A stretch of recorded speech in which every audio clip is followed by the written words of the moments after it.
Hello friends, now today, yes, now today we will start with your new accounting standard, that is AS19 leases.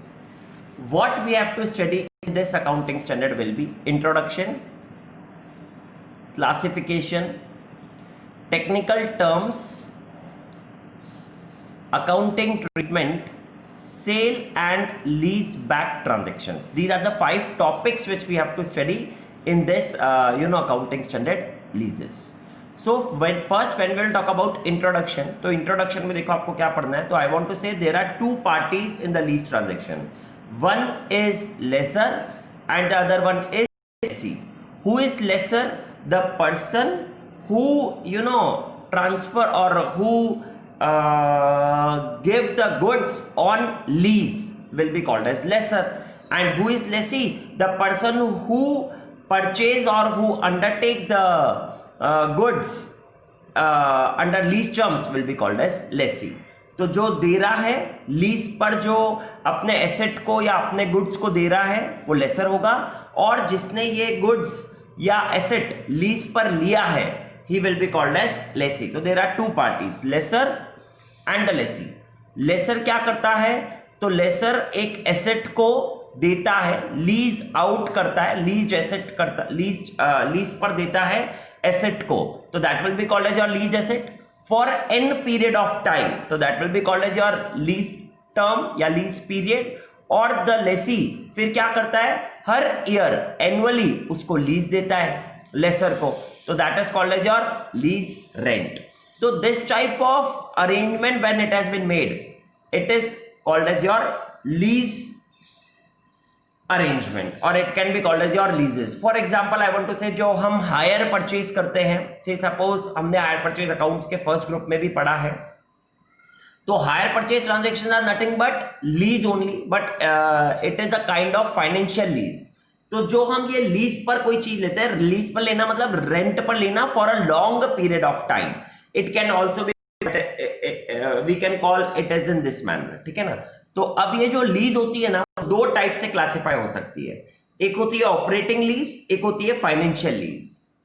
Operating lease और financial lease में ये difference है कि financial lease 5 condition से होती है. Definition wise जाएंगे तो 5 कंडीशन में से अगर एक भी कंडीशन फुलफिल हुई, सॉरी ऑपरेटिंग नहीं, फाइनेंशियल लीज 5 कंडीशन से होती है, तो अगर वो 5 कंडीशंस में से एक भी कंडीशन फुलफिल हुई तो वो फाइनेंशियल लीज कहलाएगी. अगर वो 5 ही कंडीशन फुलफिल नहीं हुई तो that lease will be called as your operating lease. But अगर मैं इसको थोड़ा और सिंप्लीफाइड वे में बताऊं तो operating lease shorter period of time के लिए होती है और financial lease longer period of time के लिए होती है. ऑपरेटिंग लीज में कंट्रोल ट्रांसफर नहीं होता लेसर से लेसी को, but in financial lease control transfer होता है from lessor to the lessee. In the same manner operating lease में ओनरशिप भी ट्रांसफर नहीं होती, मगर फाइनेंशियल लीज में ओनरशिप भी ट्रांसफर हो सकती है. तो that is the difference between operating lease and the financial lease.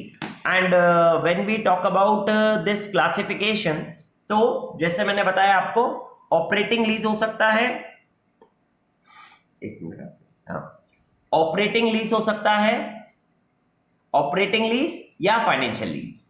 When we will talk about operating lease, तो इसमें आप ये ध्यान रखोगे that lessor is interested in the asset. Lessor अपने एसेट पर इंटरेस्टेड है. और जब हम फाइनेंशियल लीज की बात करते हैं तो वहां पर आपको ध्यान रखना है that lessor is not interested in the asset. यहाँ पर major risk and rewards are transferred to the Lesi.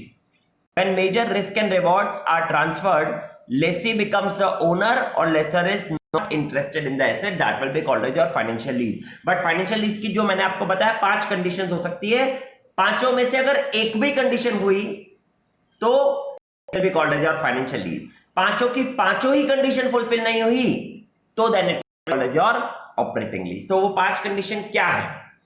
तो first point regarding that will be, these are the 5 conditions. First, ownership must be transferred at the end. भाई अगर आपने lease term के बाद ownership transfer कर दी lessee को तो that will be called as your financial lease. Second, lessee has the option to purchase the asset after the lease term buy the asset at the end after the lease term at a price which is lower than the fair market value.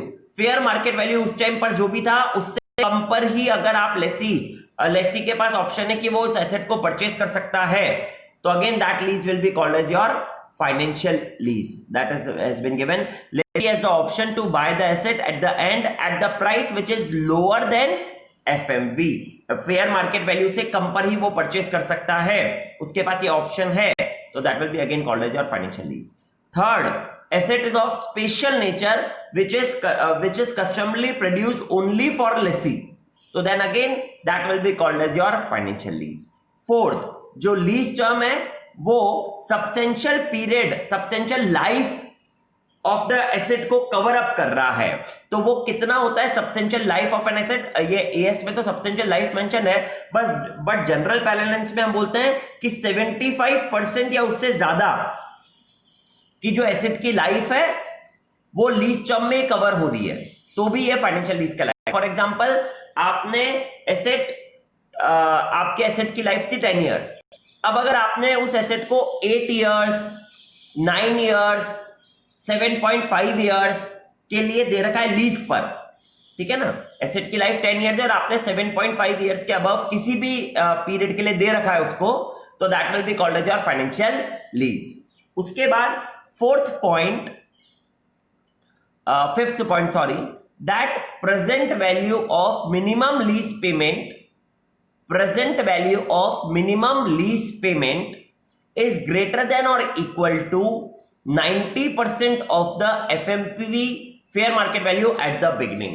ये वाला point सबसे important है और इस point में ये बोल रहा है कि अगर आपका प्रेजेंट वैल्यू ऑफ एमएलपी का मतलब होता है मिनिमम लीज पेमेंट, अभी हम पढ़ेंगे इसके बारे में, अगर ये आपका प्रेजेंट वैल्यू ऑफ एमएलपी 90% या उससे ज्यादा होगा, फेयर मार्केट वैल्यू के 90% या उससे ज्यादा होगा, तो भी ये फाइनेंशियल लीज ही कहलाएगा. तो these are the 5 conditions when a lease will be called as your financial lease. ये 5 कंडीशन है और पांचों में से अगर एक भी फुलफिल हुई, देखो सबके बीच में और लगा हुआ है, तो अगर इनमें से एक भी कंडीशन फुलफिल हुई तो this lease will be called as your financial lease. और अगर ये पांचों की कंडीशन फुलफिल नहीं हुई तो फिर हम इसको बोल सकते हैं ऑपरेटिंग लीज. पहली कंडीशन क्या था? पहली कंडीशन है कि eight the and ownership transfer हो रही है. दूसरी कंडीशन, जो लेसी है उसके पास ऑप्शन है कि वो एट द एंड पर बाय कर सकता है एसेट को eight a price which is lower than the fair market value. Third क्या है कि एसेट आपका स्पेशलाइज्ड नेचर का है, only designed for the Lesi only. आपने जो एसेट प्रोड्यूस करा है वो ओनली कस्टमाइज्ड प्रोडक्ट प्रोड्यूस करा है फॉर लेसी ओनली, तो भी ये फाइनेंशियल लीज कहलाएगा. फोर्थ क्या है कि जो लीज पीरियड है इट कवर्स मोर 75% और more than 75% of the life of the asset. Lease term, lease period वो कवर अप करता है. फिफ्थ क्या है? तो फिफ्थ ये है कि PV of MLP is greater than equals to 90% of the fair market value at the beginning. तो ये पांचों कंडीशन में से अगर एक भी कंडीशन फुलफिल हो गई तो lease will be called as your financial lease. But अगर इनमें से पांचों ही कंडीशन फुलफिल नहीं हुई तो ये ऑपरेटिंग लीज कहलाएगा. जो हम हायर परचेज पढ़ते हैं it is a kind of your financial lease only. अब सर ये पीवी ऑफ एमएलपी क्या है? तो पीवी ऑफ एमएलपी जो होता है ना बेटा, वो मैं अब आपको समझाता हूं. देखो, फेयर मार्केट वैल्यू तो आपको समझ में आता है कि जो आज की डेट पर मार्केट वैल्यू होगी या जो कॉस्ट ऑफ द एसेट होगा, cash price of the asset होगा, that will be called as your fair market value. But when we will talk about PV of MLP, minimum lease payment का present value निकालना है हमको, तो जो भी हमें लीज रेंट मिल रहा है ना, लीज रेंट्स जो भी हमें मिलने वाले हैं पूरे 5 साल 10 साल जो भी हमें टर्म में मिलने वाले हैं, उनको हम 10% डिस्काउंटिंग रेट, 12% डिस्काउंटिंग रेट, जो भी क्वेश्चन बताएगा हमें कॉस्ट ऑफ कैपिटल, उससे डिस्काउंट करेंगे तो पीवी आ जाएगा. और अगर ये प्रेजेंट वैल्यू आपके fair market value at the beginning या cost of the asset at the beginning के 90% से भी ज्यादा हो रहा है, तो इसका मतलब this lease will be called as your financial lease. That is what you have to actually check. बोलो, बात समझ में आ गई? हाँ, तो ये अभी हम क्वेश्चंस भी करने वाले इसके, बहुत सिंपल एएस है और बहुत सिंपल क्वेश्चंस आएंगे इसके. अब बट हमें इसमें कुछ टेक्निकल टर्म्स पढ़नी है पहले, वो टेक्निकल टर्म्स बहुत ध्यान से समझना, बहुत ध्यान से पढ़ो, क्योंकि इसके बेस पर सारे क्वेश्चन अभी आपको सॉल्व करने हैं, ठीक है ना। तो टेक्निकल टर्म्स में फर्स्ट हम बात करते हैं यूजीआरवी। यूजीआरवी का मतलब होता है अनगारंटेड रेसिडुअल वैल्यू। रेसिडुअल वैल्यू का मतलब जो एसेट के एंड में बचने वाला है, एसेट का value, that will be called as your residual value. But unguaranteed मतलब जिसकी कोई गारंटी नहीं है इतना होगा, बट अगर एक्चुअल में हो गया तो that will be called as your unguaranteed, that is your unguaranteed residual value. And the other one GRV होता है, तो जीआरवी का मतलब होता है गारंटेड रेसिडुअल वैल्यू। इसका मतलब ये है कि ये तो 100% है कि इतना तो एसेट का वैल्यू आपको मिलेगा ही मिलेगा at the end time of the asset, that will be called as your guaranteed residual value। और UGRV मतलब unguaranteed residual value। अब जैसे UGRV हो गया और GRV हो गया, दोनों को ऐड करा तो RV होगा, that will be called as your residual value। तो residual value includes two values, GRV और UGRV, ये दोनों इंक्लूड होता है रेसिडुअल वैल्यू में। इसका सिंपल सा मीनिंग ये है कि सपोज करो जब हम एसेट परचेस करते हैं तो एसेट का आपको एक रेसिडुअल वैल्यू बताया कि एट द एंड आपको इतना मिलने वाला है, तो वो तो गारंटेड हो गया, ठीक है।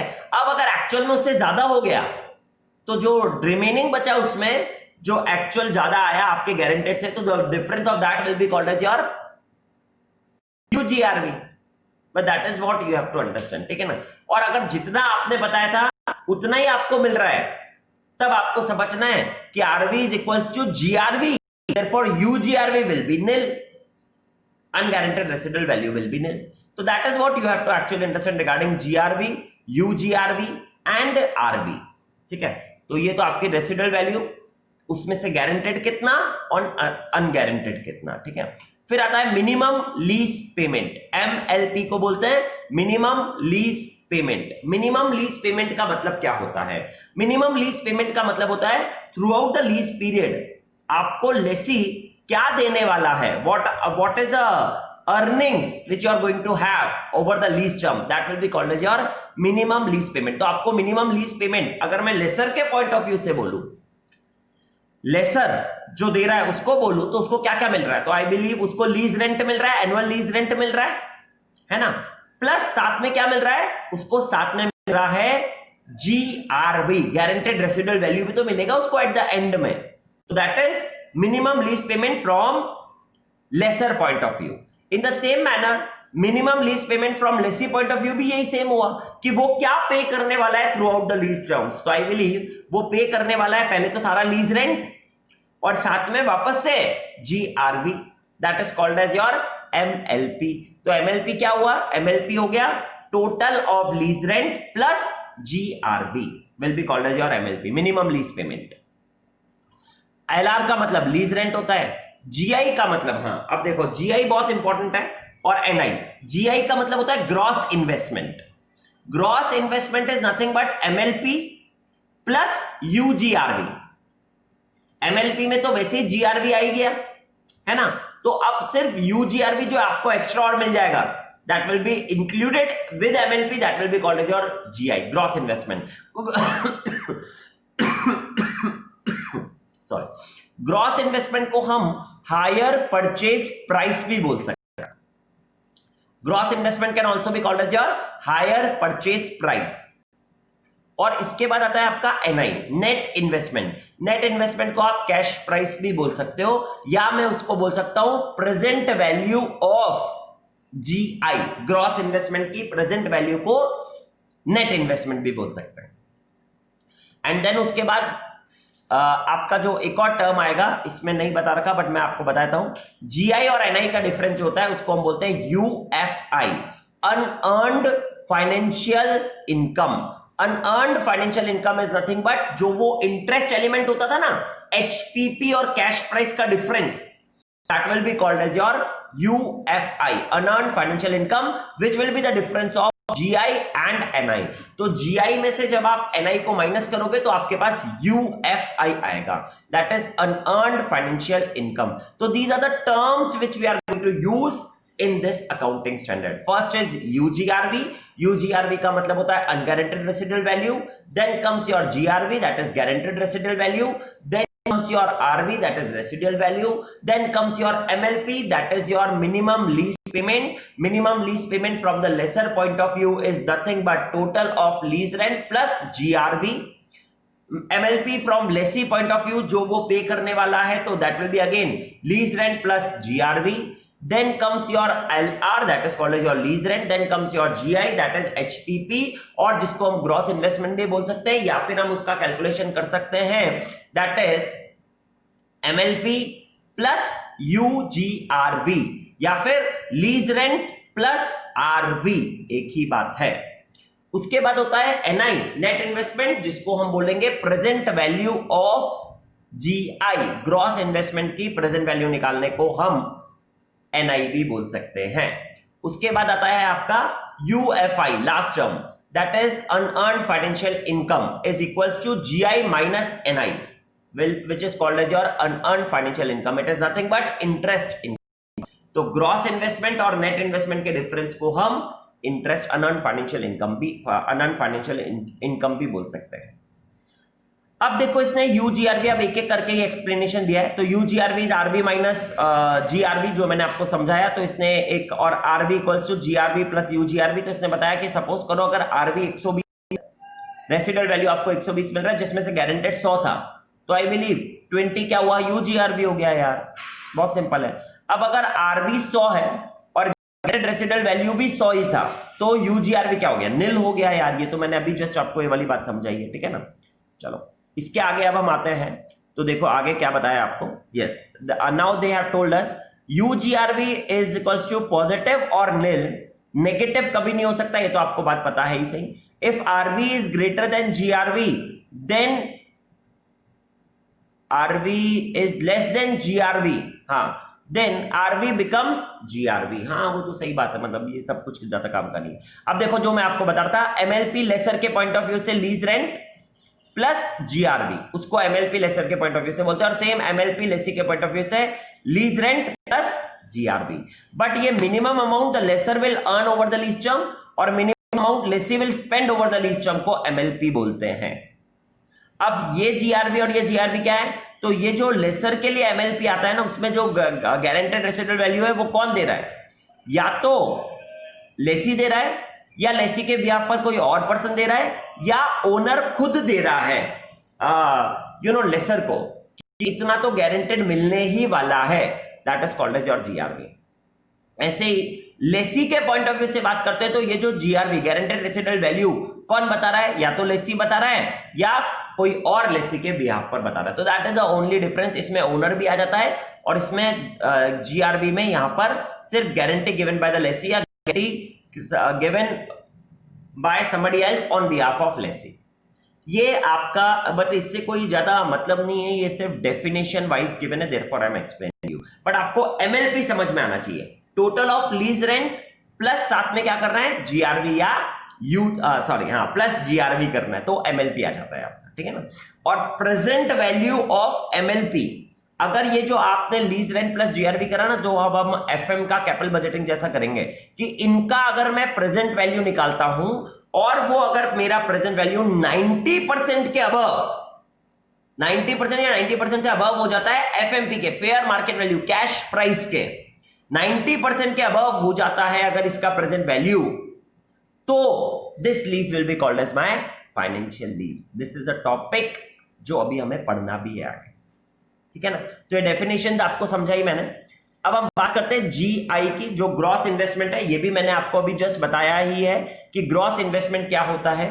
तो I believe gross investment is nothing but MLP, minimum lease payment, yes, minimum lease payment plus UGRV, जो मैंने आपको बताया अभी जस्ट, क्योंकि MLP के अंदर लीज रेंट प्लस GRV आ गया ना, तो प्लस UGRV और कर दिया तो ग्रॉस इन्वेस्टमेंट हो गया. Maximum amount laser will earn over the life of the asset. Okay, and जो कॉस्ट ऑफ द एसेट होता है वो NI होता है, that is present value of GI. ये सब मैंने आपको बता दिया. और UFI का भी मतलब मैंने बता दिया, GI minus NI, that is your interest income, ठीक है ना. अब जैसे इसके मैं कुछ क्वेश्चंस करवा रहा हूं आपको, ये अभी हम सारे क्वेश्चन देखने भी वाले हैं इसके. सबसे पहले लीज रेंट अगर 100 पर एनम है, GRV गारंटेड रेसिडुअल वैल्यू 5 है, रेसिडुअल वैल्यू 10 है, फेयर मार्केट वैल्यू मतलब आज की कैश प्राइस 257 है, डिस्काउंटिंग फैक्टर 10% है और लीज टर्म 3 इयर्स है। तो लेसर के पॉइंट ऑफ व्यू से अगर मैं बात करूंगा तो लेसर को देखो 100, 100 और 100, ये 3 साल तो मिलने वाले हैं क्योंकि लीज टर्म हमारा 3 इयर्स है और साथ में उसको गारंटेड रेसिडुअल वैल्यू मिलेगा 5। तो आई वांट टू से जब 100, 100, 100 plus 5 in the last year करेंगे तो एमएलपी हो गया, बट और 5 ऐड कर देंगे यूजीआरबी तो जीआई हो गया। तो मैं जीआई के लिए बोल सकता हूं 100 प्लस 100 प्लस 110। देखो ये बता दिया 100 प्लस 100 प्लस 110, क्योंकि ये प्लस करेंगे इसमें सिर्फ लास्ट वाले में जीआरबी और 305 करेंगे तो वो एमएलपी आ गया। एमएलपी में यूजीआरबी निकालना है तो यूजीआरबी 5 हो जाएगा ना, 10 था आरबी और जीआरबी 5 है तो यूजीआरबी भी 5 हो गया ना। तो अगर वो भी ऐड कर दिया तो जीआई बन गया, ग्रॉस इन्वेस्टमेंट, तो 310 का ग्रॉस इन्वेस्टमेंट। इसका प्रेजेंट वैल्यू निकाल दिया डिस्काउंटिंग फैक्टर से मल्टीप्लाई करके, प्रेजेंट वैल्यू आ गया ये, तो ये आपका एनआई आ गया, नेट इन्वेस्टमेंट आ गया। अब अगर ये नेट इन्वेस्टमेंट, या मैं इसको बोल सकता हूं तो ये पीवी ऑफ एमएलपी नहीं हुआ क्योंकि इसके अंदर तो जीआई का कर रहा हूं मैं, बट इन दोनों का जो डिफरेंस लूंगा मैं जीआई और एनआई का, तो that will be called as your interest element, UFI, interest earned finance income, और ये आपकी कॉस्ट ऑफ द एसेट भी हो गई। यस, तो these are the points which you have to pay attention, right? Okay, अब देखो, अब now let us talk about the next question again. Yes, let us see this. Lease rent 100 है, lease term 5 years है, RB 20 है, GRB 12 है।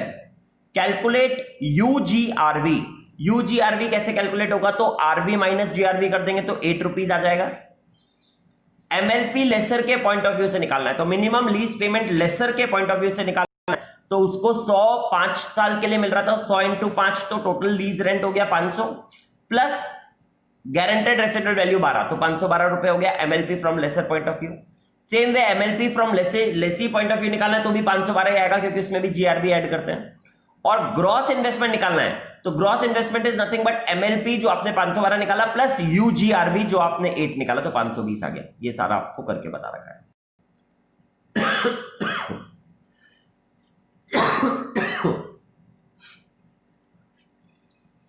चलो, तो I believe अब आपको ये टर्म्स थोड़ी थोड़ी क्लियर हो रही होंगी। RB, GRB, GI, NI. हाँ, अभी भैया हम और सॉल्व करेंगे। ये प्रैक्टिकल अकाउंटिंग स्टैंडर्ड जी जो मैं आपको करा रहा हूं, इसके रिलेटेड क्वेश्चंस भी ऐसे ही आते हैं। चलो, now let us move to this next page, very important one, this one, let us see this now.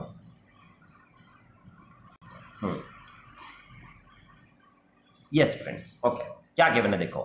Accounting treatment अगर हम बात करते हैं, ऑपरेटिंग लीज होती है या फाइनेंशियल लीज होती है, तो क्या करना है? तो अगर ऑपरेटिंग लीज होगी आपकी, तो ऑपरेटिंग लीज है तो लेसी जो भी उसने लीज रेंट दिया वो उसका एक्सपेंस ही है।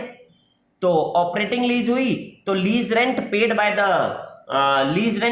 The Lesi will be his expenses, तो वो पीएनएल में ट्रांसफर हो जाएगा। और जो भी उसकी डायरेक्टली एट्रीब्यूटेबल कॉस्ट आएगी वो भी वो पीएनएल में डाल देगा। तो डायरेक्टली उसके बुक्स में अगर हम बात करेंगे, ऑपरेटिंग लीज होगी तो उसकी बुक्स में अगर हम बात करेंगे तो एंट्री विल बी, क्योंकि लीज रेंट उसका एक्सपेंस है तो पीएनएल में गया और डायरेक्टली एट्रीब्यूटेबल कॉस्ट भी उसकी पीएनएल में चली जाएगी। और लेसर जो है वो लेसर के पास ही ओनरशिप और कंट्रोल रहेगा, क्योंकि ऑपरेटिंग लीज है तो एसेट है तो उसके ऊपर वो डिप्रिसिएशन चार्ज करेगा। और एसेट की वैल्यू कैसे निकालेगा? तो जो भी परचेज कॉस्ट है, जो भी नॉन रिफंडेबल टैक्स है और उसमें से डिस्काउंट माइनस करेगा तो एसेट की वैल्यू आएगी। ये तो हम एएस 10 में भी पढ़ चुके हैं, ठीक है ना। उसके ऊपर वो डेप्रिसिएशन भी लगाएगा और जो भी उसको लीज रेंट मिल रहा है वो उसकी इनकम है तो पीएनएल में जाएगी। और जो भी डायरेक्टली एट्रीब्यूटेबल कॉस्ट आने वाली है उसको, वो भी वो उसको पीएनएल में लेकर के जाएगा, क्योंकि उसका बिजनेस ही ये एसेट को लीज पर देने के लिए था, रेंट पर देने के लिए था।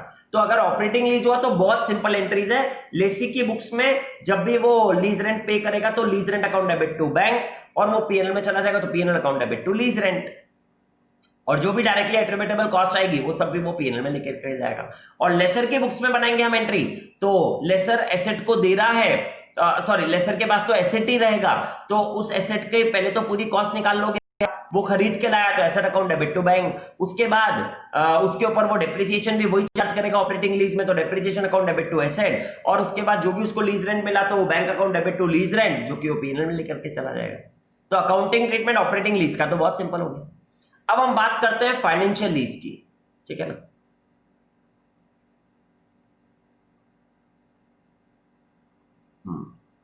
Now we will talk about this financial lease, ठीक है फ्रेंड्स।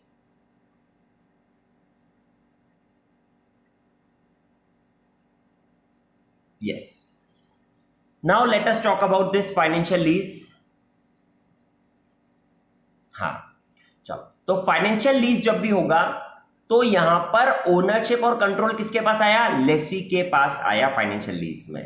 तो जब लेसी के पास आया तो एसेट को रिकॉर्ड कौन करेगा, लेसी रिकॉर्ड करेगा।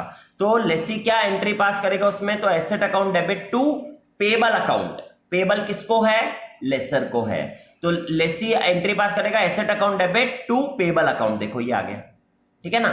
और इस एसेट के ऊपर डिप्रिसिएशन कौन चार्ज करेगा, तो लेसी ही चार्ज करेगा। और लीज रेंट उसका एक्सपेंस भी होगा, और जो डायरेक्टली एट्रिब्यूटेबल कॉस्ट है वो उसको कैपिटलाइज करेगा, क्योंकि ये एसेट परचेस करके ला रहा है तो डायरेक्टली एट्रिब्यूटेबल कॉस्ट इस बार वो उसको कैपिटलाइज करेगा। पहले ऑपरेटिंग लीज में वो डायरेक्टली एट्रिब्यूटेबल कॉस्ट को भी पीएनएल में चार्ज कर रहा था, ठीक है ना। अब इस बार वो उसको कैपिटलाइज करेगा। और जो लेसर है जो कि ओनरशिप ट्रांसफर कर रहा था, कंट्रोल उसके पास दे दिया, ओनरशिप अभी हमारे पास नहीं है मगर अब हम एंड में देने वाले हैं, तो लीज रेंट मेरे लिए इनकम होगी। तो मैं इसमें एंट्री पास करूंगा, रिसीवेबल है मेरे को ये लीज रेंट, किससे, लेसी से, तो मैं एंट्री पास करूंगा receivable account debit to asset account, क्योंकि मतलब रिसीवेबल मतलब जो लेसी है उसका नाम, टू एसेट अकाउंट, एसेट मेरे पास से जा रहा है तो I will write that as an asset account. और जो भी मेरी डायरेक्टली एट्रिब्यूटेबल कॉस्ट आएगी इस बार मैं उसको पीएनएल में लेकर के जाऊंगा, क्योंकि ये तो मेरा बिजनेस है करने का।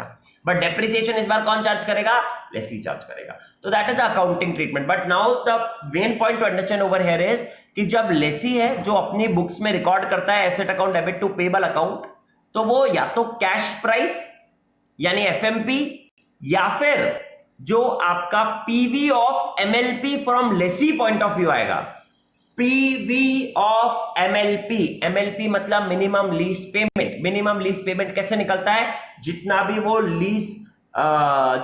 लीज पेमेंट दे रहा है और जीआरवी, उनका हम प्रेजेंट वैल्यू निकालेंगे। तो अगर वो present value of MLP minimum lease payment या fair market value which ever is lower, उस पर वो इस एसेट को रिकॉर्ड करता है। और सेम वे हम लेसर के पॉइंट ऑफ व्यू से भी बोल सकते हैं कि लेसर भी पीवी ऑफ एमएलपी या फिर fair market value which is lower पर ही ये वाली एंट्री को पास करेगा। देखो ये दे गया पीवी ऑफ एमएलपी और फेयर मार्केट वैल्यू, इस पर वो पास करता है। पीवी ऑफ एमएलपी और fair market value which ever is lower पर ये एंट्री पास होती है। और लेसर जो पास करता है वो पीवी ऑफ जीआई करता है, सॉरी पीवी ऑफ जीआई पर करता है। इसमें लेसर ऑफ दैट नहीं आता, इसमें पीवी ऑफ जीआई या फिर नेट इन्वेस्टमेंट्स जो रहता है ना आपका, पीवी ऑफ जीआई पर ही लेसर पास करेगा। तो ये दोनों डिफरेंस आपको याद रखने वाली बात है। लेसी किस पर रिकॉर्ड करेगा एसेट्स की वैल्यू को, तो लेसी रिकॉर्ड करेगा पीवी ऑफ एमएलपी और FMV which ever is lower. PV of MLP और एफ और fair market value which ever is lower पर ये रिकॉर्ड करता है। मगर लेसर किस पर रिकॉर्ड करेगा, तो लेसर सिर्फ पीवी ऑफ जीआई पर रिकॉर्ड करेगा। अब देखो दोनों का डिफरेंस क्या आया। इसका मतलब जब लेसी के पॉइंट ऑफ व्यू से निकालना है तो सारी लीज रेंट लो और सिर्फ जीआरवी लोगे एंड में, क्योंकि वहां पर एमएलपी की बात आ रही है। बट जब लेसर के पॉइंट ऑफ व्यू से देखोगे तो वहां पर आपको सारी लीज रेंट तो लेनी है और साथ में आरवी लेना है। इसका मतलब यूजीआरवी भी इंक्लूड हो जाएगा। किसके पॉइंट ऑफ व्यू से, लेसर के पॉइंट ऑफ व्यू से। और जब लेसी के पॉइंट ऑफ व्यू से बात करेंगे तो लेसी के पॉइंट ऑफ व्यू से सिर्फ एमएलपी निकलेगा, तो वहां पर सिर्फ जीआरवी आता है। तो आपको क्वेश्चन में ध्यान रखना है किसके पॉइंट ऑफ व्यू से पूछा है। तो जैसे अगर मैं आपको इसका एक एग्जांपल दिखा रहा हूं कि लीज रेंट 100 पर एनम था, लीज रेंट 100 पर एनम है, लीज टर्म 3 इयर्स का है, जीआरवी 5 है, आरवी 10 है और एफएमवी 260 है। तो अब ये एफएमबी फेयर मार्केट वैल्यू या मैं एमएलपी निकालूंगा ना लेसी के पॉइंट ऑफ व्यू से, पीवी ऑफ एमएलपी, तो आई विल टेक 100 100 एंड 5। देखो 105, 100 100 100 और 5, क्योंकि मैं ये लेसी के पॉइंट ऑफ व्यू से निकाल रहा हूं। मगर मैं ये लेसर के पॉइंट ऑफ व्यू से लूंगा तो 100 100 और 110 लास्ट वाले में, जब मैंने लेसर के पॉइंट ऑफ व्यू से लिया तो ये रहा लेसर के पॉइंट ऑफ व्यू से। तो दैट इज अ डिफरेंस। तो अब देखो जब मैंने उसका 10% के हिसाब से निकाला तो मेरे पास ये 252.43 आया और लेसर के पॉइंट ऑफ व्यू से 256.19 आया। तो लेसर तो 256.19 पे रिकॉर्ड कर देगा, मगर जो लेसी है वो 252.43 को कंपेयर करेगा 260 से। तो अगर क्योंकि ये कम है तो वो लेसी इसी पर रिकॉर्ड करेगा, asset account debit to payable account, और लेसर रिकॉर्ड करेगा receivable account debit to asset account.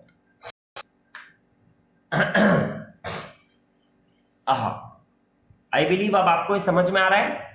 हाँ, तो ये तो हमने आपको सिर्फ एंट्री दिखाई है, ठीक है।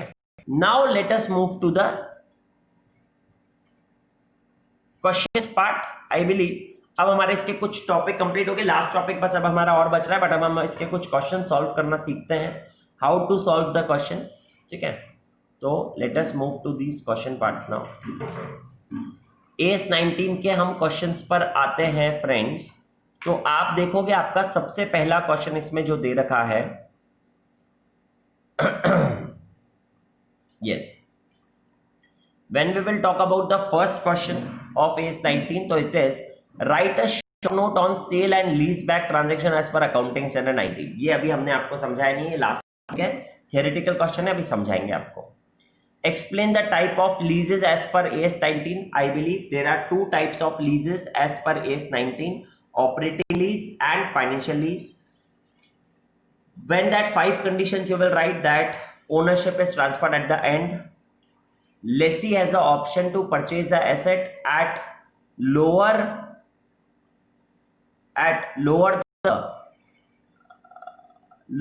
the cost than the fair market value. Second condition. Third condition, asset is of special nature.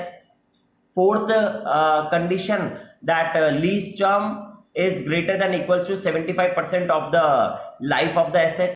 Fifth term, PV of MLP is greater than equals to 90% of the FMV. If these 5 conditions, if any of the 5 conditions are fulfilled, the lease will be called as your financial lease. Otherwise, the lease will be called as your operating lease.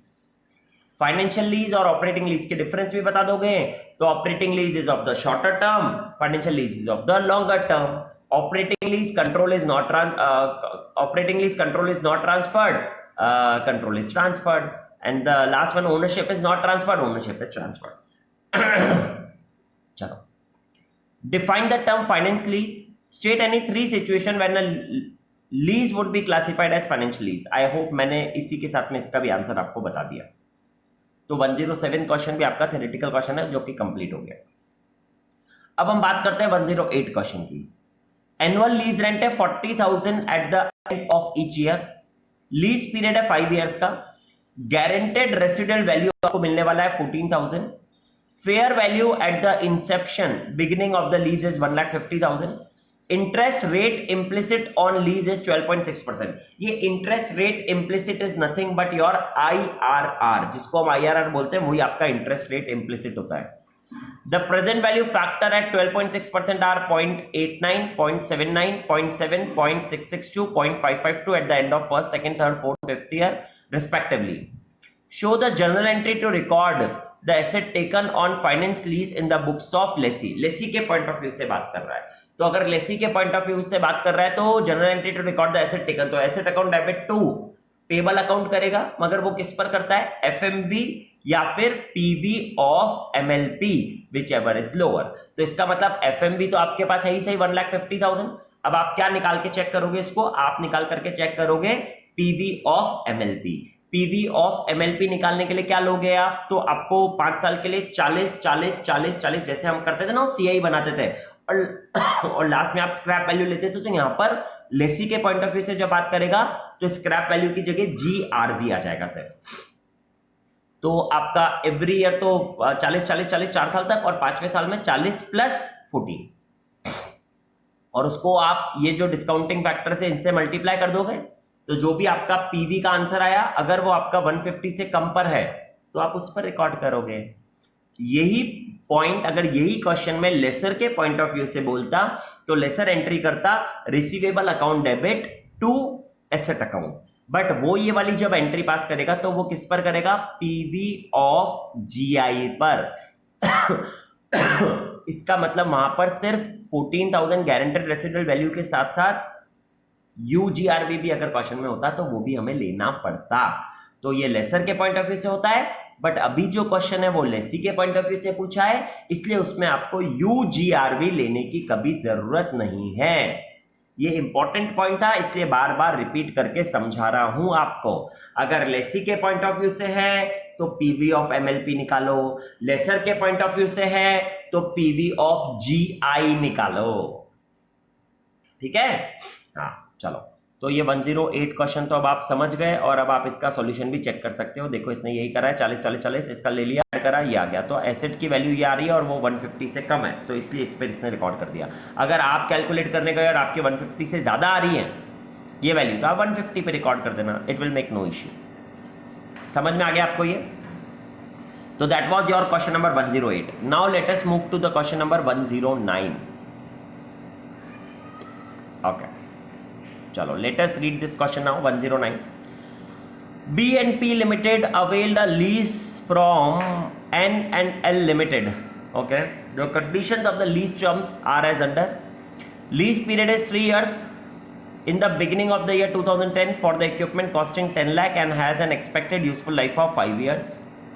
Fair market value is also 10 lakhs. Okay, property revert back to the lessor on the termination of the lease. Okay, the URV, unguaranteed residual value, is estimated at rupees 1 lakh at the end of the year 2012.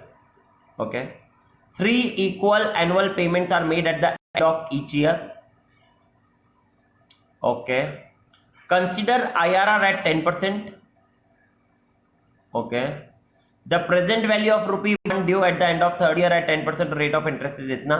Present value of the annuity of rupee 1 due at the end of third year at 10% IRR is 2.4868.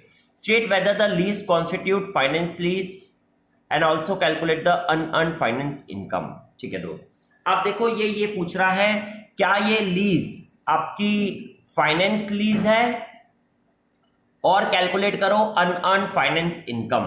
ठीक है, unearned finance income is nothing but difference of GI, gross investment, and NI, net investment. ठीक है ना, वो तो समझ में आता है, मगर अब कॉन्स्टिट्यूट करता है क्या? Finance lease. So finance lease के लिए हम 5 कंडीशंस चेक करते हैं ना, whether this is finance lease और नॉट। तो 5 कंडीशंस क्या क्या होती है? पहली condition that asset has been transferred to the lessee at the end, वो तो इसमें नहीं फुलफिल हो रहा है। The property revert back to the lessor है ना, तो इसका मतलब पहली कंडीशन फुलफिल नहीं हो रही है। सेकंड कंडीशन क्या है? Lessee has the option to purchase the asset at a price lower than the fair market value at the end, वो भी इसमें फुलफिल नहीं हो रही है। तीसरी कंडीशन हम क्या चेक करते हैं कि asset is of special nature, वो भी इसमें क्वेश्चन में कहीं नहीं बताया कि एसेट एक स्पेशल नेचर का है। फोर्थ कंडीशन क्या होती है कि the period of lease is greater than equal to 75% of the life of the asset, but यहाँ पर तो 3 साल के लिए दे रहे हो आप, 5 साल का है, वो तो 60% ही हो रहा है, तो यानी ये भी कंडीशन फुलफिल नहीं हो रही है। तो ये चारों कंडीशन तो आपने चेक कर ली जो फुलफिल नहीं हो रही है, बट दोस्त लास्ट कंडीशन हमें चेक करनी जरूरी है। वो लास्ट कंडीशन क्या है? PV of MLP is greater than equals to 90% of FMV. ठीक है ना, तो अब हम इसमें चेक करेंगे पीवी ऑफ एमएलपी लेकर के। तो जब हम यहां पर बात करेंगे पीवी ऑफ एमएलपी लेना है हमको from lessor point of view ले लो तो, या लेसी पॉइंट ऑफ व्यू, उससे कोई फर्क नहीं पड़ता। बट आई बिलीव यहां पर अब हमारे पास क्वेश्चन में क्या है, तो देखो हमारे पास क्वेश्चन में ये है कि 10 लाख की इक्विपमेंट की कॉस्टिंग है और यूजीआरबी एस्टिमेटेड एट द एंड, ये तो यूजीआरबी है, जीआरबी नहीं है, ये यूजीआरबी है। तो पीवी ऑफ एमएलपी अगर हमें निकालना है ना, प्रेजेंट वैल्यू ऑफ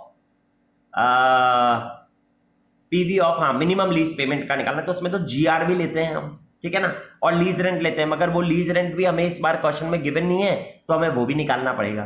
तो इस क्वेश्चन को हम कैसे सॉल्व करते हैं दोस्त, तो मैं आपको समझाता हूं। इस क्वेश्चन में आप सबसे पहले लेते हो कि फेयर मार्केट वैल्यू 10 लाख है, ठीक है, तो आप यहां से स्टार्ट करोगे। ये 10 लाख की फेयर मार्केट वैल्यू में से अगर मैं ये जो यूजीआरबी है ना, ये मेरे को 3 साल बाद मिलने वाला है, तो पहले मैं इस यूजीआरबी को थर्ड ईयर के एंड से इससे मल्टीप्लाई करके पहले मैं इसकी वैल्यू निकालूंगा, ठीक है ना, प्रेजेंट वैल्यू निकालूंगा। देखो मैं क्या समझाता हूं आपको कैसे करते हैं हम इसको solve. What we have to do in this question number 109 will be, मैं इसको थोड़ा सा नीचे करता हूं, यहां रखता हूं, yes, what we are going to do in this question will B,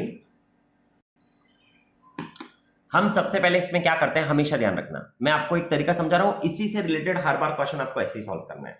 तो जब भी ये क्वेश्चन पूछेगा कि ये फाइनेंस लीज है और कैलकुलेट करो अनअर्न्ड फाइनेंस इनकम, तो आप इसमें पहले पीवी ऑफ एमएलपी निकालने वाले हो ना, तो अब आप वो कैसे निकालोगे दोस्त, तो देखो आपका 10 लाख का टोटल फेयर मार्केट वैल्यू है, ठीक है, एक मिनट,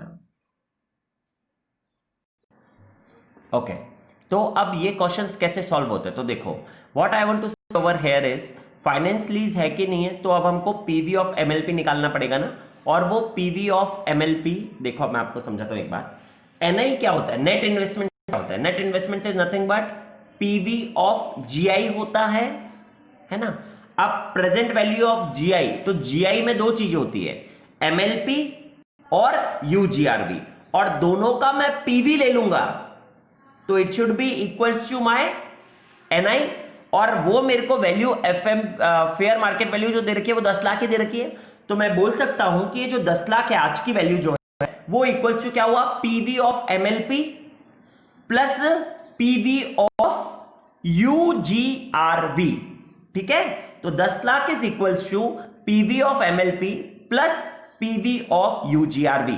तो मेरे पास यहां पर यूजीआरवी 1 लाख है, तो पहले मैं इसका पीवी निकाल लूं, तो जब मैं इसका पीवी निकालूंगा तो 10 लाख इंटू 0.7513 कर दूंगा, 0.7513 करा तो मेरे पास एक नहीं 10 लाख, सॉरी 1 लाख होना चाहिए था वो, यस, 1 लाख मल्टीप्लाइड बाय 0.7513 करा तो मेरे पास 75,130 आ गया पीवी ऑफ यूजीआरवी। अब FMV is equals to PV, FMV is equals to PV of MLP plus PV of UGRV. PV of UGRV मैंने निकाल लिया 75,130, अब मैं एफएमवी से अगर इसको माइनस कर दूंगा तो मेरे पास पीवी ऑफ एमएलपी बच जाएगा, तो मैं माइनस कर दूंगा इसको 10 लाख में से, तो ये जो मेरे पास अमाउंट आया that will be called as my PV of MLP now. अब अगर ये पीवी ऑफ एमएलपी मेरी मार्केट वैल्यू जो कि 10 लाख है, अगर उसके 90% या उससे ज्यादा है, तो this lease will be called as your financial lease, it is as simple as that. तो ये फिफ्थ कंडीशन फुलफिल हो रही है ना, देखो आपकी कि जो आपका पीवी ऑफ एमएलपी आया, ये PV of MLP 9,24,870 is greater than equals to 90% of fair market value of 10 lakh, therefore this lease will be constituted as your financial lease, ठीक है। अब से आपको यूजीआरवी पूछ रहा है, तो यूजीआरवी क्या होता है, अब तो सॉरी आपसे यूएफआई पूछ रहा है, तो यूएफआई क्या होगा, जीआई और एनआई का डिफरेंस, ठीक है ना। तो अब यहां पर जीआई और एनआई का डिफरेंस निकालना है आपको, तो पहले मेरे को जीआई निकालना क्या चाहिए, एमएलपी चाहिए, पीवी नहीं चाहिए, एमएलपी चाहिए, मिनिमम लीज पेमेंट चाहिए। तो मिनिमम लीज पेमेंट क्या होता है, लीज रेंट प्लस जीआरवी, उसके बाद उसमें यूजीआरवी भी ऐड करते हैं, तो ये पीवी पर नहीं होता, तो पहले मेरे को ही बोलना ये तो पीवी है। अब पीवी ऑफ एमएलपी निकलता कैसे है मगर, तो I believe PV of MLP निकलता है जब मैं लीज रेंट का पीवी ले लेता हूं। अब लीज रेंट का पीवी कैसे होता है, हर साल लीज रेंट बराबर होता है, तो हर साल के लीज रेंट्स को मैं अगर पीवीएएफ प्रेजेंट वैल्यू एन्युटी फैक्टर से मल्टीप्लाई करूंगा और उसमें प्लस करूंगा मैं जीआरवी को लास्ट ईयर के पीवीएफ से प्रेजेंट वैल्यू फैक्टर से सिर्फ, तो उन दोनों को ऐड करा तो पीवी ऑफ एमएलपी बनेगा ना, बट यहां पर जीआरवी तो 0 है, तो मेरे को जो लास्ट ईयर के डिस्काउंटिंग फैक्टर से लास्ट ईयर का जीआरवी को मल्टीप्लाई करना है वो तो 0 हो गया। तो इसका मतलब ये जो पीवी ऑफ एमएलपी है 9,24,870 इज इक्वल्स टू पीवीएएफ जो कि 10% के हिसाब से 2.4868 है, it can be multiplied by the lease rent of x, let me assume, तो मैं एक्स की वैल्यू निकालने जाऊंगा तो दिस जो भी मेरे पास 9,24,870 है इसको मैं डिवाइड कर दूंगा 2.486 से, तो ये जो मेरे पास वैल्यू आया, ये मेरे पास एवरी ईयर का लीज रेंट आ गया। अब इस लीज रेंट को जब मैं मल्टीप्लाइड बाय कितने साल के लिए लीज था, ये 3 साल के लिए, तो I believe when I will multiply this lease rent with 3 years, multiply this with 3 years, तो आई बिलीव ये जो मेरे पास आया अमाउंट, इसमें मैं क्या करूं, प्लस, सॉरी, ओहो, 1 लाख, मैं वापस से करता हूं, मल्टीप्लाइड बाय 0.713, ये जो भी अमाउंट आया 75,130। अब मैं 10 लाख में से 10 लाख माइनस 75,130, तो 924,870 डिवाइडेड बाय 2.4868, तो ये मेरे पास हर साल का लीज रेंट आ गया। इस लीज रेंट को मल्टीप्लाइड बाय 3 करेंगे तो ये मेरे पास total of the lease rent हो गया। इसमें प्लस जीआरबी तो निल है और यूजीआरबी 1 लाख है, तो इसको मैं प्लस 1 लाख और कर देंगे, 1 2 3 4 5, 1 लाख और कर दिया, तो ये जो मेरे पास वैल्यू आई, ये जीआई की वैल्यू आ गई। अब इस जीआई की वैल्यू में से मैं एनआई की value, NI is nothing but 10 lakh, या मैं उसको बोल दूं कि एनआई की वैल्यू मेरी फेयर मार्केट वैल्यू तो मेरी 10 लाख ही है, तो अगर मैं इसमें से उस 10 लाख को माइनस कर दूंगा, PV of GI, PV of GI मैं निकाल लूंगा, तो पीवी ऑफ जीआई मैंने जब देखा तो वो 10 लाख के इक्वल ही था, तो इसमें से जब मैं वो 10 lakh PV of GI minus कर दूंगा 10 लाख, तो आई बिलीव ये जो मेरे पास वैल्यू आई 215,735, that is my UFI, unearned finance income. मैं आपको सॉल्यूशन भी चेक करवाता हूं, देखो कैसे करते हैं। मेथड 1 इसने दिखाया है आपको पहले। मेथड 1 में क्या दिखाया है, देखो कि NI is nothing but PV of GI होता है, तो 10 लाख जो है, therefore 10 lakh is equals to PV of MLP plus PV of UGRB, क्योंकि मैं जीआई का पीवी निकाल रहा हूं, तो जीआई में 2 पार्ट्स होते हैं, एमएलपी होता है और यूजीआरबी होता है। फिर इसने क्या करा उसमें, फिर इसने कहा कि पीवी ऑफ एमएलपी प्लस जो मैंने आपको बताया कि 0.7513 इंटू 1 लाख रुपीज कर दिया मैंने, तो पीवी ऑफ एमएलपी 10 लाख में से माइनस करा तो 924,870 आ गया। अब since PV is greater than 90% of the fair market value, तो it is a finance lease, ये तो पहले आप समझ गए। अब पीवी ऑफ एमएलपी कैसे होता है, तो PVF of 3 years at the rate of 10% multiplied by lease rent plus PVF of 3rd year multiplied by GRV करेंगे तो आ जाएगा, तो 2.4868 into lease rent plus this करा, ये तो जीरो ही था तो ये तो जीरो हो गया, तो इसको डिवाइड कर दिया मैंने, देखो ये यहाँ पर लीज निकालने के लिए 924,870 को डिवाइड करा पीवीएफ से 2.4868 से, तो लीज रेंट पता पड़ गया मेरे को पर एनम का, तो जीआई निकाला तो lease rent into 3rd plus GRB तो निल है प्लस यूजीआरबी 1 लाख है, तो मेरे पास 12,15,735 आ गया जो मैंने आपको बताया। अब मेरे पास यूएफआई निकालना है, तो GI minus NI, NI is nothing but your fair market value only, तो 12,15,000 इसमें से माइनस करो तो मेरे पास ये देखो यूएफआई भी आ गया। मेथड 2 आपको चेक करने का जरूरत नहीं है, मेथड 1 इज वेरी सिंपल, आप इसी को फॉलो करोगे। मैं आपको वापस से समझा रहा हूं आपको कैसे करना होगा, इसी टाइप के क्वेश्चन बार बार आएंगे। तो जब भी आपके पास एफएमबी गिवन होता है, फेयर मार्केट वैल्यू गिवन होगा, आप उसमें से पहले यूएफआई का discounting factor of the 3rd year लेकर के माइनस कर दो, जो भी आपके पास बच गया वो आपको कहलाएगा पीवी ऑफ एमएलपी। जब आपके पास वो पीवी ऑफ एमएलपी आ गया तो आप उसको डिवाइड करो पीवीएफ से, तो आपको हर साल का लीज रेंट पता पड़ गया। फिर आपको यूएफआई निकालने के लिए वो लीज रेंट को मल्टीप्लाई बाय जितने भी नंबर ऑफ ईयर्स है उससे मल्टीप्लाई करो, उसमें यूएफआई ऐड करो तो वो सॉरी यूएफआई नहीं, उसमें आप यूजीआरवी ऐड करो तो आपके पास वो जीआई बन गया, उस जीआई में से फेयर मार्केट वैल्यू को लेस कर दो तो आपके पास यूएफआई आ जाएगा। ऐसे याद रखो और ज्यादा दिमाग लगाओ। अकाउंटिंग स्टैंडर्ड्स में दिमाग की जरूरत नहीं है, अकाउंटिंग स्टैंडर्ड्स में सिर्फ और सिर्फ क्रैम करने की जरूरत है। इसी टाइप के क्वेश्चन 5 मार्क्स में एग्जाम में आते हैं, बस वो आपको एज इट इज सॉल्व करके आंसर देना है, दैट्स इट। अभी आपको मैं क्वेश्चंस दिखाऊंगा, सारे क्वेश्चन इसी टाइप से हैं, सारे क्वेश्चन, और 5-10 मिनट में सबके आंसर निकलने चाहिए। आगे अब हम बढ़ते हैं इसके बाद, तो let us see now after 109 next question that is 110।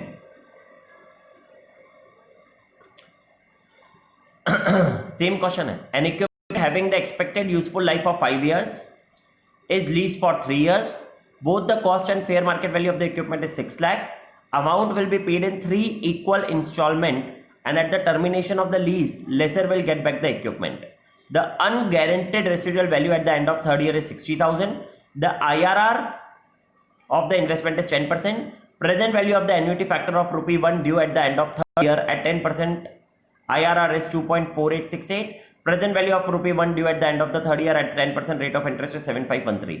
State with the reason whether the lease constitute finance lease and also compute the unearned finance income. तो अगेन दो सेम क्वेश्चन है ये, ऐसे ही अभी सारे क्वेश्चन आएंगे। कैसे सॉल्व करना है इसको, बहुत सिंपल सी बात है।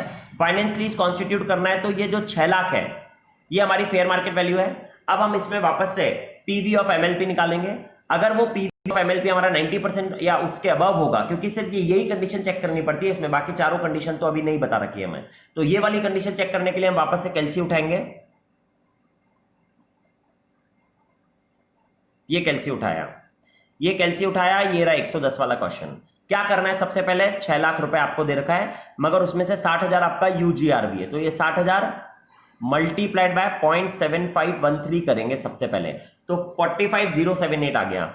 अब हम 6 लाख में से 45,078 माइनस करेंगे, तो 554,922 जो बचा ये मेरा पीवी ऑफ एमएलपी बच गया। ये पीवी ऑफ एमएलपी क्योंकि मेरा 90% के अबव है ऑफ 6 लाख के 90% के अबव है ये वाला, तो therefore this constitute your finance lease only. ये आंसर आ गया। अब आप अनअर्न्ड फाइनेंस इनकम निकालना है, तो इस क्वेश्चन में अगेन आपके पास जीआरबी तो गिवन नहीं है, तो इसका मतलब मैं इसी को डिवाइड कर दूंगा 2.4868 से, तो मेरे पास एनुअल लीज रेंट आ गया। ये जो मेरे पास लीज रेंट आया इसको मल्टीप्लाई करूंगा मैं, इक्विपमेंट 5 साल का है, लीज 3 साल के लिए, तो इंटू 3 कर दूंगा मैं इसको, तो मेरे पास ये अमाउंट आ गया। और इस अमाउंट में मैं ऐड कर दूंगा 60,000 और 60,000, तो मेरे पास ये अमाउंट आ गया। और इस अमाउंट में से मैं माइनस कर दूंगा 6 लाख, तो मेरे पास ये यूएफआई भी आ गया 129,441। ये सॉल्यूशन मैं आपको दिखवाता हूँ। देखो इतना सिंपल क्वेश्चन है ये, मगर ये सॉल्यूशन हमारे नोट्स में नहीं है, तो मैं आपको जो प्रैक्टिस मैनुअल का भेजूंगा उसके अंदर से मैं आपको ये क्वेश्चन दिखाऊंगा। सेम क्वेश्चन जो था आपका ये रहा क्वेश्चन नंबर 48, आपके जैसा सेम क्वेश्चन है, देख लो आप, ये है ना। अब इसका आंसर भी आप चेक कर लो। ये देखो जो मैंने निकाल के बताया आपको, पहले 45,078 माइनस करा तो present value of lease payment आया, इसको डिवाइड बाय 2.4868 करा। देखो आप ये सॉल्यूशन में भी इसको डिवाइड बाय ये 92.48% हो गया, तो substantially lease payment therefore constitute finance lease. फिर अनअर्न्ड फाइनेंस इनकम निकालने के लिए इसका अपन ने 223,147 निकाला, इसको हमने मल्टीप्लाई कर दिया और उसमें यूएफआई भी ऐड कर दिया, तो देखो 729,441, और इसमें से हमने माइनस कर दिया 6 लाख, तो 129,441। देखो कितना सिंपल 2 मिनट का आंसर होता है। आपको ऐसे ही करना है, ऐसे ही करना है, बार बार समझा रहा हूं मैं कैसे करना है आपको। जो भी आपके पास फेयर मार्केट वैल्यू होगा, पहले आप यूजीआरवी का प्रेजेंट वैल्यू निकाल लो, फेयर मार्केट वैल्यू में से यूजीआरवी का प्रेजेंट वैल्यू को माइनस कर दो, तो जो भी बचा वो पीवी ऑफ एमएलपी हो गया, उसको डिवाइड बाय पीवीएएफ करो, आपको पर ईयर का लीज रेंट पता पड़ जाएगा। और वो पर ईयर के लीज रेंट को मल्टीप्लाइड बाय 3 करेंगे तो वो एमएलपी बन गया, उसमें आपको यूजीआरवी ऐड करना है तो वो जीआई बन गया, उस जीआई में से फेयर मार्केट वैल्यू को वापस से लेस कर दो तो आपके पास यूएफआई आ गया। चलो, तो ये आपका 110 वाला क्वेश्चन भी हो गया। आपके पास ये सेम क्वेश्चन आएंगे आगे भी। 180 क्वेश्चन मैं आपको दिखवा देता हूं। Lessee took a machine on lease from a lessor with the fair market value being 7 lakh. The economic life of the machine as well as the lease term is 3 years. At the end of each year, lessee limited pay ₹3 lakh. The lessee has guaranteed the residual value of 22,000 on the expiry of the lease to the lessor. However, lessor limited estimated that residual value of the machinery will be only 15,000. Okay. The implicit rate of return is 15% per annum. And present value factor are this for the first, second, third year. Calculate the value of machinery to be considered by lessee limited and the finance charge in each year. Okay, अब ये देखो question थोड़ा सा different है, ठीक है ना। अब ये क्वेश्चन आपका एक्चुअली लीज की तरह चलेगा, तो मैं आपको वो सिखाऊंगा कि फाइनेंस चार्ज ईच ईयर कैसे निकालते हैं, बट पहले मैं आपको दिखाता हूँ value of the machinery to be consider by lessee है। तो लेसी किस पर कंसिडर करता है? पीवी ऑफ एमएलपी और fair market value which ever is lower. तो जब हमें पीवी ऑफ एमएलपी निकालना है तो I believe PV of MLP निकालने के लिए फेयर मार्केट वैल्यू तो 7 लाख ही सही। अब पीवी ऑफ एमएलपी निकालने के लिए 3 लाख और लास्ट में 3,22,000, थर्ड ईयर 3 साल के लिए है ना, हाँ, तो 3 लाख और 3,22,000, जिसका ये रहा डिस्काउंटिंग फैक्टर 1, 2, 3। आप इन तीनों से मल्टीप्लाई करो तो उन सबको ऐड करो तो पीवी ऑफ एमएलपी आ जाएगा। जैसे पीवी ऑफ एमएलपी आया उसको कंपेयर करो 7 लाख से, जो भी लोअर है 7 लाख लोअर है या PV of MLP which ever is lower, उस पर आप रिकॉर्ड कर दोगे। अब फाइनेंस चार्ज ईच ईयर बताना है आपको, तो वो मैं आपको समझाता हूं वो कैसे निकालना है। पहले मैं आपको ये आंसर दिखा देता हूं, ये तो आपके नोट्स में ही है, देखो ये रहा क्वेश्चन है ना। This question relates to AS 19। अब ये सब मैं आपको बार बार नहीं बता रहा हूं कि ऐसे आपको दिखाना पड़ेगा।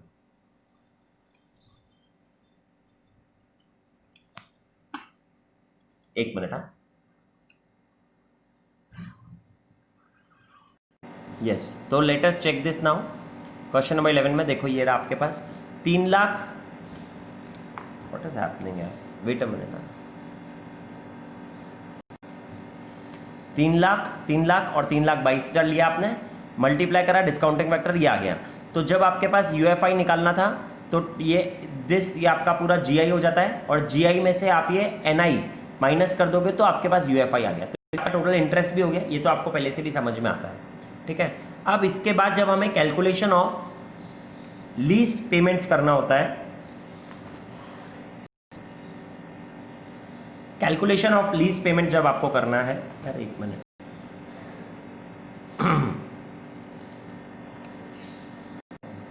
कैलकुलेशन ऑफ आपको हर साल का इंटरेस्ट बताना है, तो वो आप कैसे बता रहे हो देखो।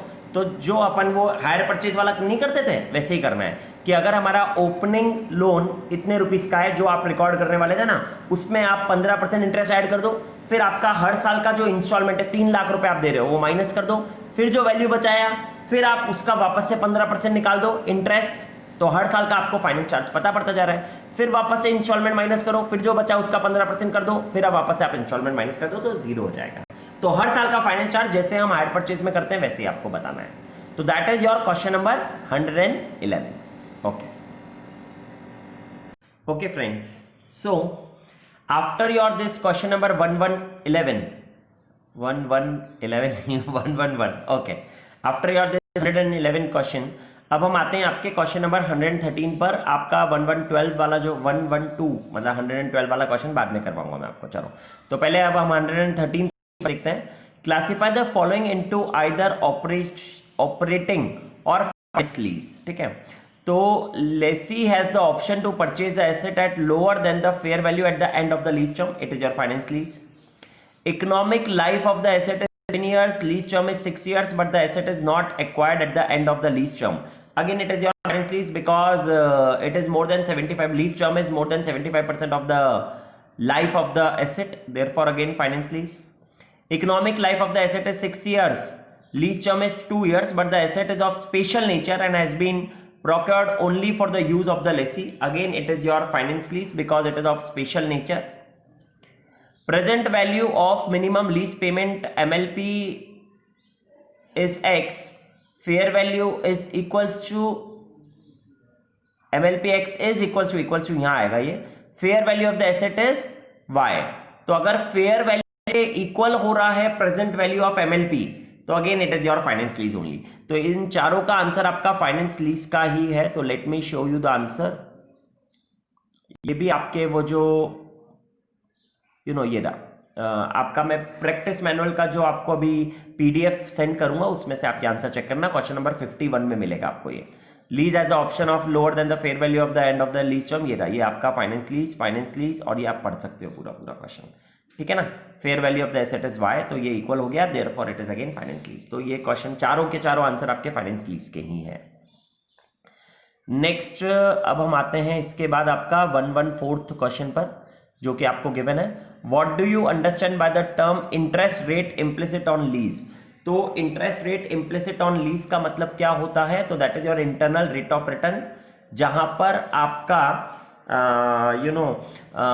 PV of MLP equals to fair value हो जाता है, ठीक है ना। उस रेट को हम इंटरेस्ट रेट इम्प्लिसिट बोलते हैं। Calculate the interest rate implicit on the lease from the following details. Annual lease rent आप 80,000 दे रहे हो eight the end of each year, lease period 5 years का है, गारंटेड रेसिडुअल वैल्यू आपको 40,000 मिल रहा है और अनगारंटेड रेसिडुअल वैल्यू आपको 24,000 मिल रहा है। Fair value at the Inception of the lease is 3,20,000।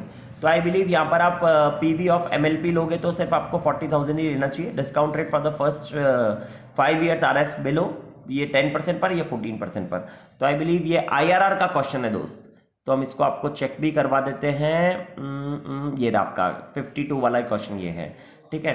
तो अब इसने एज पर 19 इंटरेस्ट देखो क्या बताया है, as per para 3 of AS 19 leases the interest rate implicit is the lease in the lease is the discount rate that at the inception of the lease causes the aggregate present value of, क्या aggregate present value of, minimum lease payment under the finance lease from the standpoint of the lessor and any unguaranteed residual value accruing to the lessor। अच्छा, इसमें दोनों चीजें आ जाएंगी, guaranteed और अनगारंटेड value दोनों चीज आ जाएगी। दोनों का मतलब पीवी ऑफ जीआई जो आप निकालते हो, पीवी ऑफ जीआई, उसके लिए हम बोलते हैं, जो भी इंटरेस्ट डिस्काउंटिंग फैक्टर यूज करते हैं हम उसको बोलते हैं इंटरेस्ट रेट इम्प्लिसिट। तो when you will do this, तो आपको पता पड़ गया, ये देखो लीज पेमेंट 80,000 लिया और लास्ट में इसने दोनों लिया, जीआरवी और यूजीआरवी, और उसको डिस्काउंटिंग फैक्टर 10% जो क्वेश्चन में गिवन है उससे करा और एक 14% से कर दिया। जब आपके पास ये दोनों आ गया तो आई बिलीव अब आप वो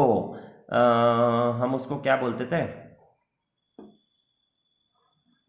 मेरे को नाम एकदम से ध्यान नहीं आ रहा है, इंटरपोलेशन। यस यस, इंटरपोलेशन अब आप लगाओगे कि भाई 10% में तो ये आ रहा है और 14% में ये आ रहा है, बट आपको टोटल रिक्वायरमेंट कितने का है, तो आप वो देख लोगे 3,20,000 आपको टोटल रिक्वायरमेंट है, तो आप वो 10 और 14% से करके आप इसको सॉल्व करके बता दोगे। तो आईआरआर का क्वेश्चन बन गया दोस्त ये 10% प्लस, अब आपको पता है कि हम तो क्या करते हैं, डिफरेंस लेते हैं 342 जो 10% से आया था minus 3,20,000 divided by 342,944 divide by 3 minus 3,07,776 और इसको मल्टीप्लाइड बाय 4 करना है क्योंकि डिफरेंस ऑफ 4 का है। तो देखो इसने 4 का ही डिफरेंस लिया और दिस डिवाइडेड बाय दिस कर दिया, तो बाय इंटरपोलेशन आपका आंसर आ गया 12.61 का, ठीक है। तो दैट वाज योर क्वेश्चन 114 जो अभी आपने सॉल्व कर लिए। अब हम बात करते हैं आगे नेक्स्ट क्वेश्चन 115 की। अब ये दोनों क्वेश्चन बहुत सिंपल और आपके पहले जैसे क्वेश्चन के ही हैं। The machine having the expected useful life of 6 years and lease for 4 years, both the cost and fair value of the machine is 7 lakh. The amount will be paid in 4 equal installment at the end of the termination of lease. Lessor will get back the machine. The unguaranteed residual value at the end of the 4th year is 70,000. The IRR of the investment is 10%. Present value of the annuity factor of 1 due at the end of 4 year 10%, IRR 3.169.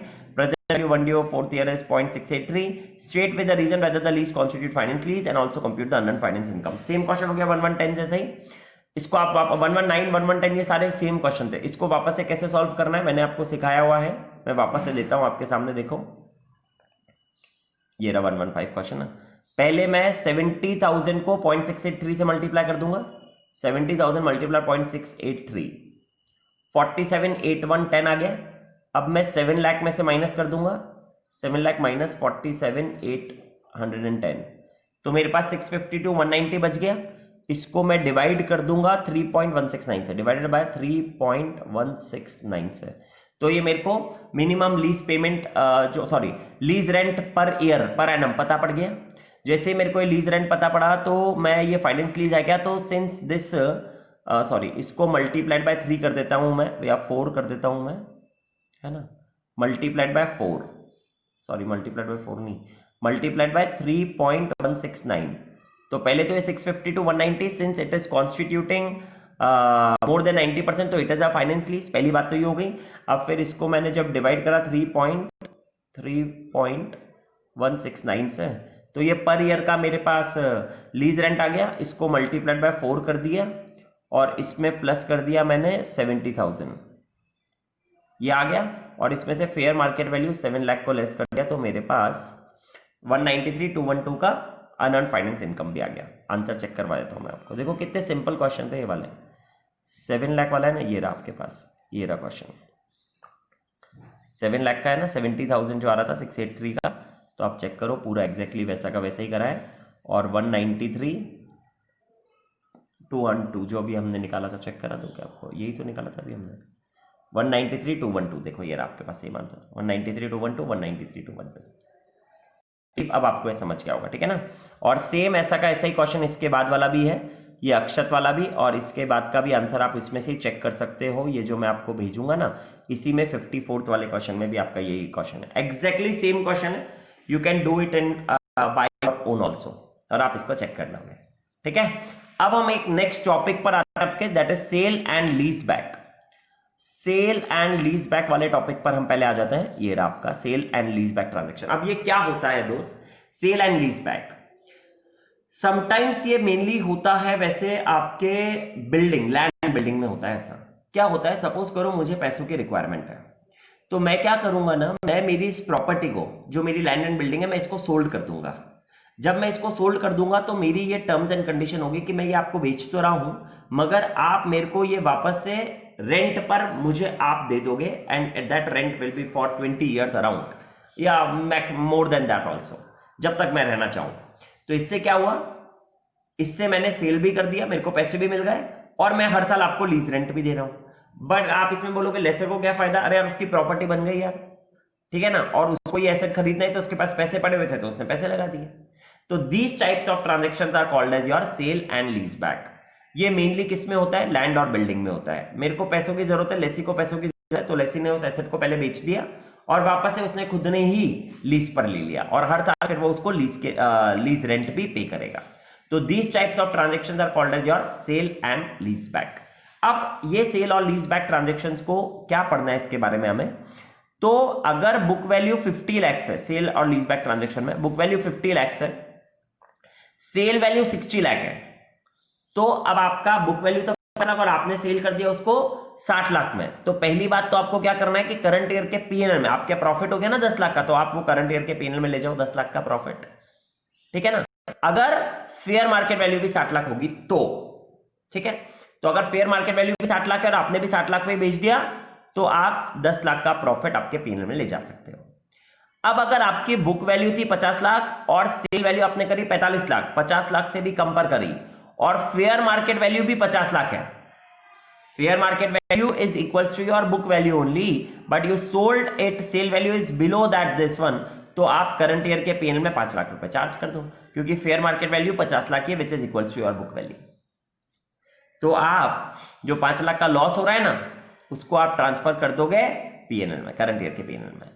अब देखो साहब, आप next third transaction, अगर book value 50 lakh है, ठीक है, book value आपकी 50 लाख है, फेयर वैल्यू 55 लाख है, book value is 50 lakh, fair value is 55 lakh, और sale value is 62 lakh, sale value आपकी फेयर वैल्यू से भी ज्यादा है।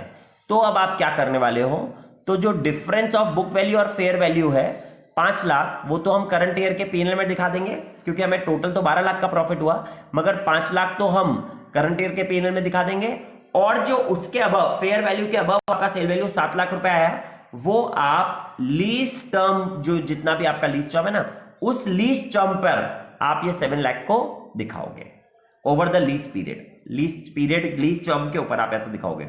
अब कोई मेरे से पूछेगा ऐसा क्यों सर,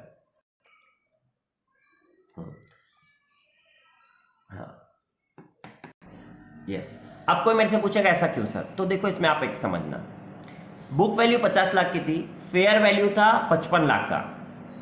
अब अगर मैं इसको फेयर वैल्यू से ज्यादा पर बेच रहा हूं, तो मैं क्या कर रहा हूं, जब मैं इसको ज्यादा पर बेच रहा हूं, तो मैं उससे ये बोल रहा हूं कि भाई आप जो मुझे अभी पैसे दोगे ना, क्योंकि मैंने आपको ज्यादा पर बेचा, फेयर वैल्यू से ज्यादा पर बेचा, तो आपने मुझे ज्यादा पैसे दिए अभी, अब मैं आपको ये पैसे क्या करूंगा, हर साल लीज दूंगा ना जब, तो उसमें मैं आपको ज्यादा बढ़ा करके लीज दे दूंगा। तो इससे क्या होगा, इससे मैं मेरा टैक्स बचा रहा हूं। क्योंकि मैं टैक्स कैसे बचाऊंगा, क्योंकि मैं हर साल आपको ज्यादा लीज दूंगा, तो मेरे पीएनएल में जो प्रॉफिट होगा, आई वुड लाइक टू से, वो कम दिखने लग जाएगा हर साल फ्यूचर का। तो ये ट्रांजेक्शन्स को रोकने के लिए ये वाला अरेंजमेंट बताया एज पर अकाउंटिंग स्टैंडर्ड 19, कि अगर आपने फेयर मार्केट वैल्यू से ज्यादा पर सेल करा है, तो जो बुक वैल्यू और फेयर मार्केट वैल्यू का डिफरेंस है वो तो आपका प्रॉफिट है भाई, तो वो तो पीएनएल में ले जाओ। बट अगर उससे ज्यादा पर सेल करा है, तो जो difference of fair market value और सेल वैल्यू होगा, जो डिफरेंस ऑफ दैट होगा, उतना आप जब आप लीज दोगे ना हर साल, तो वो आपके पीएनएल में डेबिट हो गया ना, तो ये 7 लाख को भी लीज टर्म के प्रॉफिट में क्रेडिट करो, ताकि आपका जो लीज है वो करेक्ट लीज आ पाए। और अगर आपने उसको सेल कम पर करा था, तो आप इस ईयर में पूरा पूरा लॉस चार्ज कर ही सकते हो, क्योंकि बुक वैल्यू जितनी आपकी फेयर वैल्यू थी। अब फोर्थ ट्रांजेक्शन, अगर बुक वैल्यू 50 लाख है, फेयर वैल्यू उससे भी कमा रही है 45 लाख की, और आपने मगर फेयर वैल्यू से ज्यादा पर सोल्ड करा है 48 लाख पर, तो जब जब आप फेयर वैल्यू से ज्यादा पर सोल्ड कर रहे हो तो आप पहले 5 लाख का, भाई 50 लाख है और आपने सोल्ड करा 48 लाख पर, तो आपको 2 लाख का एक्चुअली लॉस हो रहा है, मगर आप पहले 5 लाख का लॉस तो करंट ईयर के पीएनएल में ले जाओ, और जो 3 लाख का प्रॉफिट है वो आप लीज टर्म के पीरियड पर ही दिखाओ, फिर 3 लाख का प्रॉफिट, तो अल्टीमेटली 2 लाख का लॉस हो गया आपको। ऐसा क्यों कर रहे हैं मैंने आपको समझा दिया, टैक्स इंप्लीकेशन को रोकने के लिए।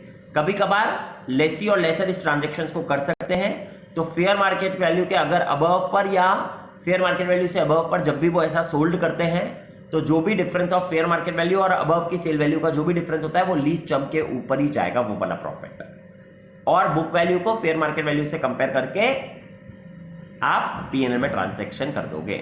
तो अगर अब मैं आपको कंक्लूजन बताऊं इस बात का, तो अगर सेल करा हमने और अगर sale value is equals to fair value है, sale value is equals to fair value, तो sale value minus book value आप करो, जो भी आ रहा है वो करंट ईयर के पीएनएल में ले जाओ।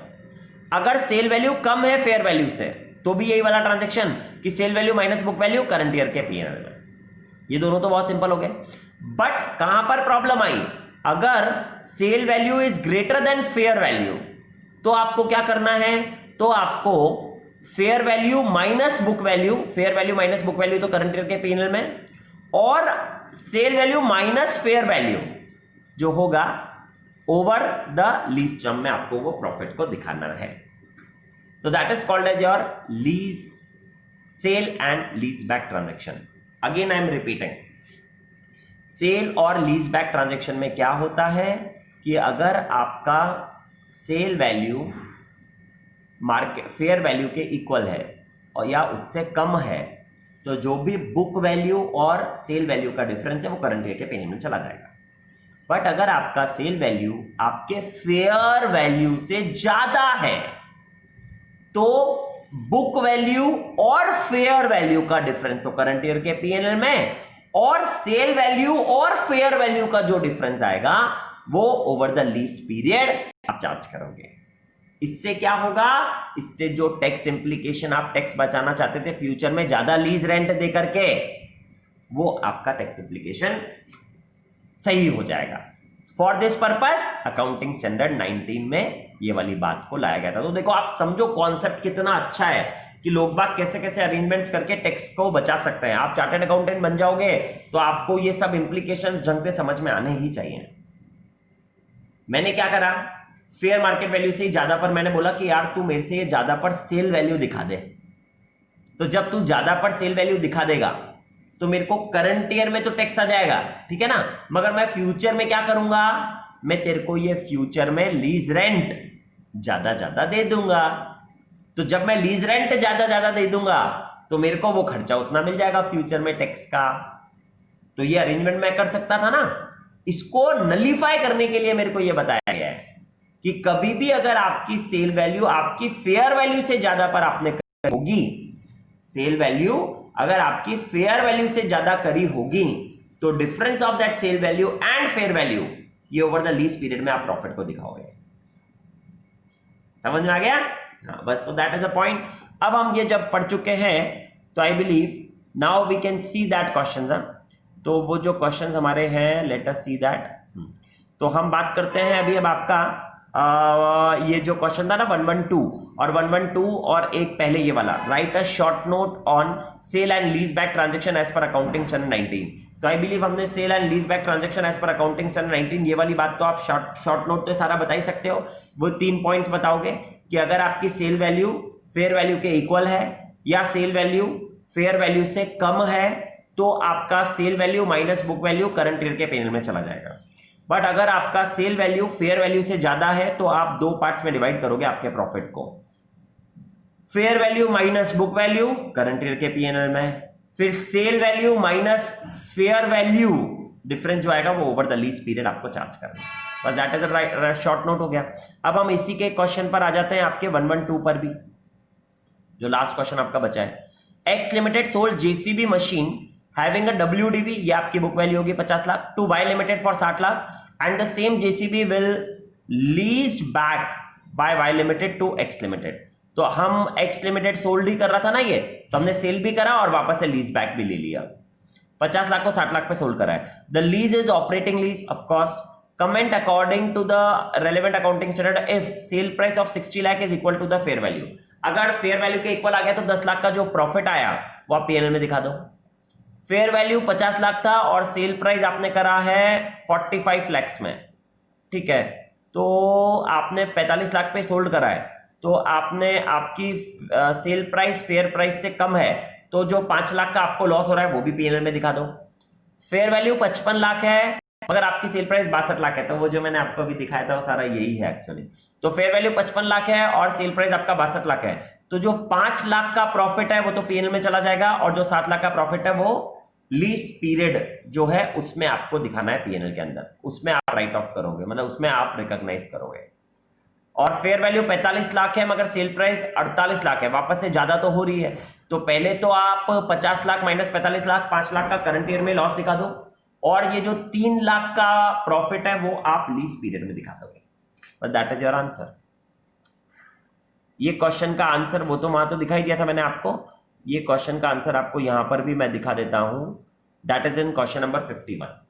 तो आप ये क्वेश्चन नंबर 51 में आप पूरा चेक कर सकते हो। सेम नहीं क्वेश्चन नंबर 51 नहीं है, क्वेश्चन नंबर 50, सॉरी ये रहा नंबर 50। ये सेम आंसर है आपके, आप इसको भी चेक कर सकते हो पूरा पूरा, ठीक है दोस्त। तो I believe that is how we have actually completed your accounting standard 19। Next accounting standard AS 22 अब हम नेक्स्ट लेक्चर में करेंगे। Thank you very much friends.